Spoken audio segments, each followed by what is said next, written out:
Everybody, welcome back to another special episode with the Houston Comedy Film Festival. I am the new director, Roselyn Omaka, and I am with a very special creative director, Mike.talplacido. Yes. Hi, Roselyn. How are you? I am excited for this because I was giggling and cheesing for your whole film. Thank you so much. And Yeah. I was just going to say, just to tell everybody about it really quick, you are a finalist for a comedy film.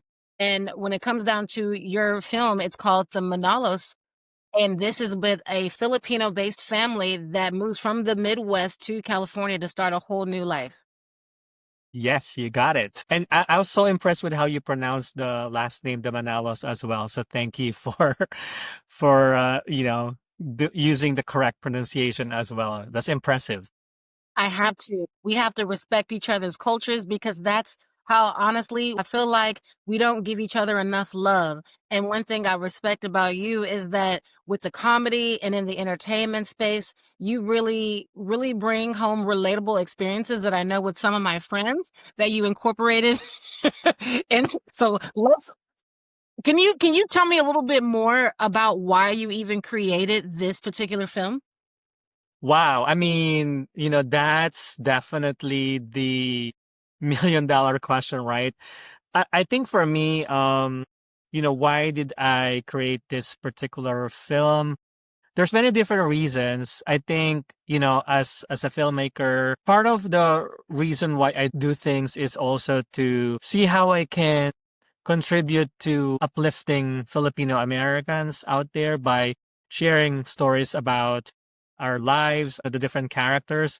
That's definitely one of the reasons, that's how it all started with me, is thinking about the overall mission of contributing to representation. I know we hear so much about representation and sometimes it sounds like it's a cliche, but truthfully, that's really the foundation of why I do things, is to help share more stories about us, about our culture, about our characters. That's the main or the primary reason for why I created this story. And then for me as a filmmaker also, most of the projects I've done in the past were more like drama. So I've always wanted to try something, that's more lighthearted and fun and comedy. And so that's how it came about with this particular project. And also the particular style. I always have this dream or vision of seeing kind of like a sitcom style almost, but that's centering, like Filipino American stories, like what I've said earlier. So I guess combine those three reasons were the things I thought of before on why I created this particular short film. But yeah, that's pretty much the background, Rosalind. Thought you did an excellent job, and I don't want to give anything away, but I will say when it comes down to assimilation into new areas, I'm Nigerian. And so I know what it was like from my dad from Africa coming to the States. And one of the things that I loved about you did it so seamless too. One of the things that I loved about your film was, someone that relocates to a new area and you're wanting to bond with someone of a similar culture. And it's like, oh, Mm-hmm. very westernized. Yeah. That was creative right there. Thank you for, absolutely. I think that is part of, I guess, the immigrant experience that maybe some people may not see a lot, especially if they're not familiar with sort of the culture or the people from that particular community. But even within communities, there's also differences, and kind of what you're alluding to is there's characters, even though they're both Filipinos or Filipino Americans. Sometimes there's also tension and differences. Of course, there's always the positive connections that we want to highlight and amplify right out there. That's what we're doing this, right? That's why I'm doing this, is to overall promote that Filipino American culture, but also to highlight sometimes that it's not always perfect. There's nuances within the community that, sometimes it also needs to be brought up, to be discussed, and ultimately for the goal of, making things better. So that's sort of one of the reasons why I included that aspect of the Filipino American, culture as well. But yeah, thanks for bringing that up. Beautiful. That was I was like, man, this is relatable because, like, I know I'm not Filipino, but everything that I'm looking at, I can relate to this. And you have some, oh my goodness, you have some fearless actors, I will say. How did you choose casting for this? How did you select these people? No, we're just so grateful to have these wonderful actors. To be honest, for this, a lot of it was word of mouth. I don't remember really doing a formalized casting. I mean, other than maybe utilizing social media, Yeah. just to share the word out. But a lot of it is really just kind of referrals from people, like people within like the Filipino-American community. But we were just so happy to get James Lontaya, who plays the lead, and he's super talented. He's an actor. He's done a lot of great projects. He was on the HBO series, The Pit. Such a professional. I could tell he was not a newbie and he was very bold and not shy for some of those scenes. Absolutely. And even when we were filming that, he was so committed. He was so committed to the craft. There was a scene in which he was taking like, well, maybe for not of spoilers, but like he's supposed to be taking medicine. So, spoiler alert, he was supposed to be taking medicines. And it's not just one pill. We were using like Tic Tacs, like candies and stuff like that. But I was so worried for him that he was taking like a lot because I don't want him to choke or anything. But like he was committed to, it's like, no, let me do it. Let me do it. So I guess that made it look so real because it was real, but yeah, he was just so talented and so committed, and what a brilliant actor. And it was a gift to be able to work with someone like him. And even with the other actors as well, Evie Abbott, who played the mom, also super talented. The kids, the actors that played kids, the actor that played the young kid, the guy, that's actually his first time doing an acting project. That this was really his first project. So, but just overall, yeah, it was really impressive. And, I just love working with actors. It makes it so fun, really. For me as a director, I feel like that's the best part for me, is being able to work with actors. So, yeah, I mean, it was a great experience. I can tell that you guys had so much fun, and anybody that was around me watching your film, I know for sure I was laughing. And I wanted to also commend you on just the pacing and the timing, because sometimes it's one thing where you're having fun behind the camera, but can you share advice for anyone that is trying to portray that same energy, what you feel in the room, to on the screen? Because that was done very well. Very well. Thank you so much. I mean, I think for me, I feel like as the director, you have the responsibility to pretty much set the tone for the whole shoot, for the vibe, not just in terms of how you want it portrayed on the screen, but even just behind the scenes, and what happens behind the scenes, whether it's like a positive environment or things like that. I feel like it always influences the output as well, the final product. And so for me, I always believe in keeping it really upbeat and positive, and everyone's just having fun. I mean, making a movie can be stressful, as we all know, being in this industry. I Yeah. feel like, yes, it doesn't mean we ignore those stresses, but I feel like maybe there's a way to attack them, but also still keeping the morale and the positive mood. And so consciously, I try to make sure that that positivity is there, that's shared by everybody, and it helped with the actors as well, with the acting, overall, and seeing what you saw in the Yes. final product. So I definitely part of the goal was to also ensure that. If I can describe it in this way, that's a feel good film. Like, you feel good watching it. I wanted to say that. Very important. You actually feel something when you watch it. And you mentioned, and I know, see, for me right now, I feel like it's hard for you to have like any sort of craziness or stress behind the scenes because you executed so well. My question for you is, how many days did you even shoot this? And what were the headaches that you had, if you did have any? How many days? Oh, I don't even remember. I think we filmed, I would say, I think we did it for 3 days. It was a 3-day shoot. And Yeah, I mean, we filmed in Southern California. We had great locations. I think one challenge was since we're talking about locations, definitely finding the right location was a challenge, especially, like finding a house, a friend's house, that's doable, that's workable. But then we were specifically looking for like a grocery store. It took a long time before we were able to find one, and it was maybe days before when we finally secured the place, and that was nerve-wracking. Like, what? We don't have a place. Yeah. So I liked that scene too. That was a really good scene, and I was thinking, man, how did he get that location? How did you get that particular location on lock, secure? You said, "Oh, I have this movie." yeah, we were talking to somebody else, a member of our community, like a referral, and they have a grocery store. We were hoping that that would be the location for us, but it didn't work out. I think about a week before filming, we found out that it Mm, wasn't gonna work anymore. But I guess rather than panicking, or because that could also happen, yeah, like, oh my gosh, what's going on? What are we gonna do? It's gonna change the whole thing. We just kept looking. We just kept, going for it. And that particular location was close enough to like a restaurant that one of our cast members actually, frequently go to. And so we started just reaching out to them and say, hey, do you think there's a possibility we can reach out to these people?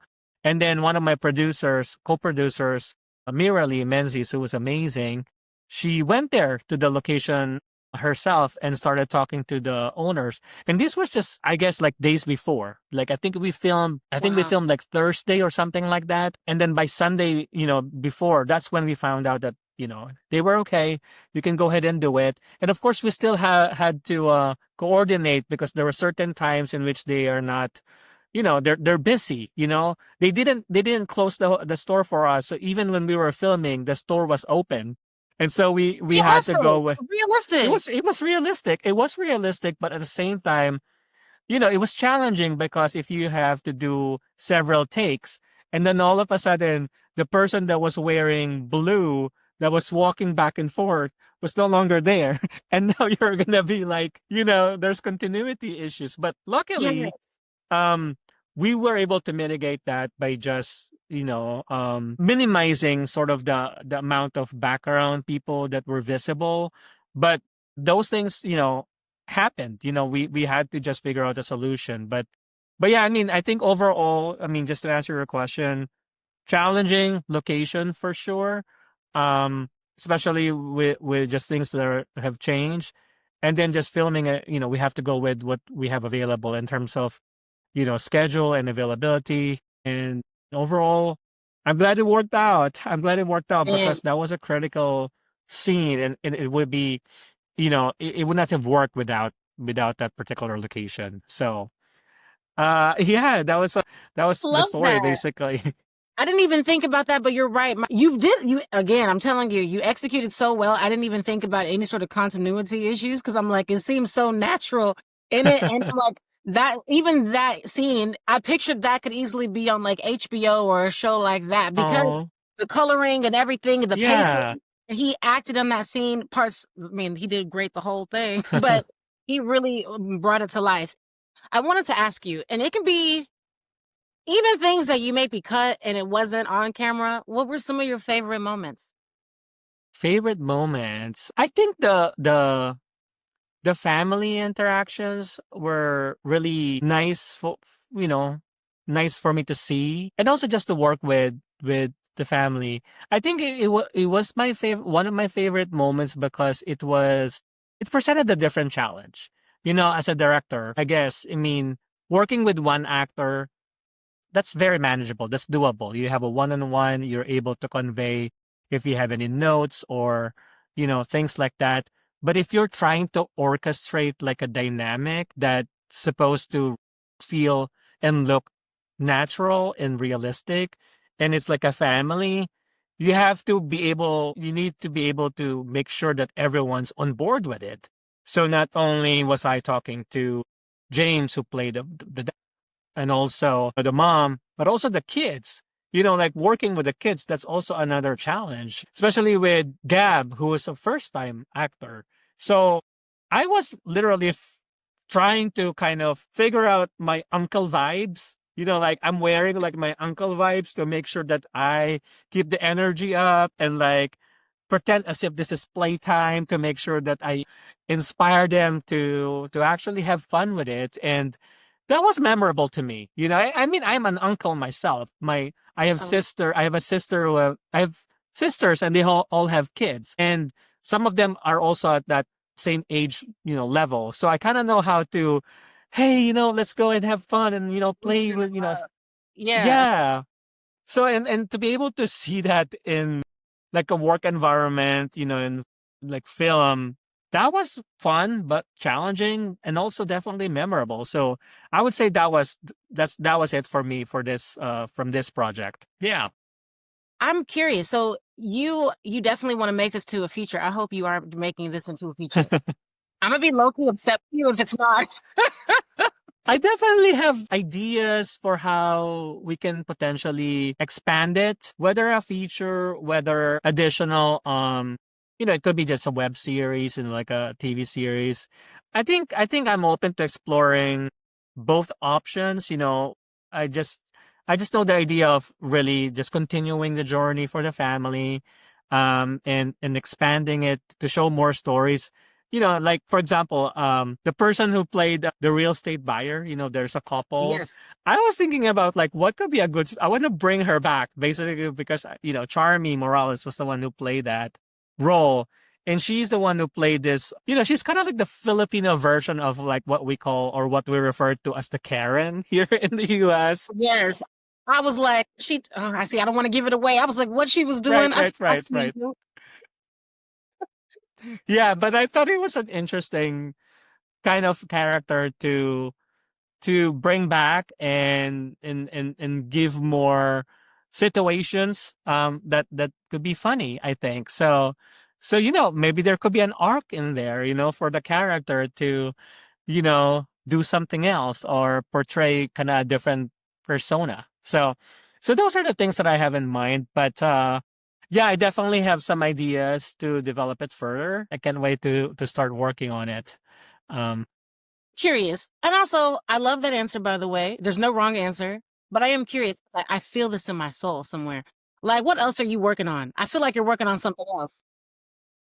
I am. Yeah, actually, I just finished filming my first ever feature film project. Congrats. Thank you. So, literally it was just this Monday that we finished the filming. Wow. So it's pretty You can fresh. breathe. I know. I still am trying. I still am trying because very quickly we're transitioning into post-production activities, so lining up the post-production work. But it's also super exciting. We filmed here in North Carolina, where I currently live. So I'm excited about that as well. So that's definitely the one that's going to take most of my time, in the next months or so. But Yeah. for the Manalos, I'm still, happy with the fact that it continues to find audiences.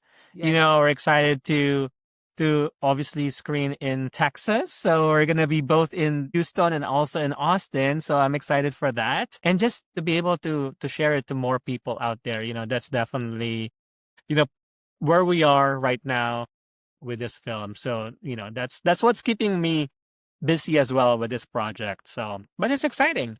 I believe that you are going to have theaters laughing. I believe you're going to have many people laughing. Thank you. No doubt about it. So if you're watching this, Yeah. you better come to watch this film. And I'm hoping that even more people, after they watch this, like, I want them to, I mean, anybody that's going to ask, how can they stay in contact with you? I'm going to listen, contact him. Excellent job. And what do you, I'm going to ask you this question because I love this question. And what I feel from you, it's just beautiful energy. You're a beautiful person on the inside and out. And what do you want your legacy to be? How do you want to be? Well, first of all, I want to say thank you first. You talk about the energy. I mean, I feel the same way as well from you. So thank you so much for, you know, for really this platform and for the same energy as well. And giving me the opportunity to talk about the film and the project. In terms of my legacy, I think I try to think of it in two ways. Number one, I always think of my journey as a learning opportunity. Like each project, I take it as an opportunity to learn something new. So for example, with the Manalos, that was the first short film comedy that I've ever done, and I've never done it before. And so for me, there's always lessons and learnings and all that stuff. So I always try to approach it as a learning. And that's true also with my feature project. I've never done a feature project before, and so I wanted to do it. And so it comes along with that comes the preparation and the work, of course, finding the right people, but always thinking of it in terms of learning. Maybe if there's one thing I can share or share with others, also thinking of it that way. How can you improve yourself? How can you get new experiences and at the same time acquire new things for yourself, like whether it's skills or people or friendship, like collaborating with people. And then for me, as a Filipino-American filmmaker, storyteller, as I mentioned earlier, it almost is part of my mission statement to always create, develop, share stories about Filipino-American stories, Filipino-American characters. That's always going to be part or even the core of what I do from a storytelling perspective. So hopefully we'll get more opportunities to not only share it, but for others to see them as well. So I guess those are the two things I have that I can think of at this point. But that's a wonderful question, and thank you for asking. Um, You are amazing. I see a very bright future, and I feel very lucky and I feel very honored to have met you. And I know that you have a big future ahead where people are going to be calling you and you're going to say, "Stop calling me, bro. Stop calling me." well, thank you so much. I'm so glad to have been asked to be part of the festival. I'm looking Yes. forward to it, and more power to everyone. And I can't wait to celebrate with everyone this year. Awesome. Thank you so much, Mike. I will see you at the festival. All right, sounds good. Thank you as well. Thank you.